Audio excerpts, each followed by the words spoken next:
Menez Rosemarie from BTLED 11A. I'm here to report the four models of communication. The first model is Aristotle's communication model. We have speaker, speech, audience, and effect. It aims at public speaking, places importance on the speaker. Aristotle's communication model is one of the earliest recorded model is attributed to the ancient Greek philosopher Aristotle. His model of communication is simple and linear. The second model is Laswell's communication model. We have on the process, we see message below going to decoder, interpreter, and encoder, then repeat to message going again to decoder, interpreter, and encoder. Harold Waite Laswell, 1948, American political scientist, states that a convenient way to describe an act of communication is to answer the questions who, says what, in which channel, to whom, and with what effect. It is easy and simple for almost types of communication. Linear model, feedback, and noise is not mentioned. The third model is Shannon-Weaver model of communication. We have sender or the information source, encoder or the transmitter, then channel who make noise, and decoder or the receiver, and receiver to reception.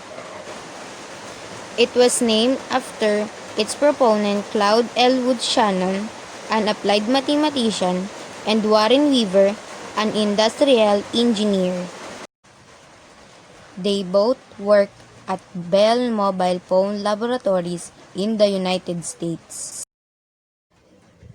Meant for telephone communication, and it identifies noise as a barrier to communication. Pros. Concept of noise helps in making the communication effective by removing the noise or problem causing the noise. This model takes communication as two-way process. It makes the model applicable in the general communication. Cons. It can be applied more for interpersonal communication than group and mass communication. Receiver plays passive part in the communication process as a sender plays the primary role that sends the message. Feedback is taken less important in comparison to the messages sent by the sender. And the fourth model is the Berlow's SMCR model of communication. Berlow's SMCR model of communication have the source that have communication skills, attitudes, knowledge, social system, and culture. Then it encodes become a message that have content, elements, treatment, structure, and code. It use channel that will hearing, seeing, touching, smelling, and tasting. Then it decodes to receiver with communication skills, attitude, knowledge, social system, and culture. David K. Berlow, a communication theorist and consultant, developed this model. The acronym SMCR stands for sender, message, channel, and receiver.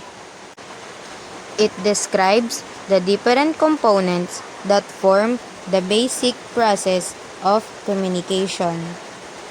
This communication tool also emphasizes the coding and decoding of the message. It can be used for more efficient communication. Those are the four models of communication. To add some more information, I will explain the three classification of noise. The first one is the external noise. It comes from the environment.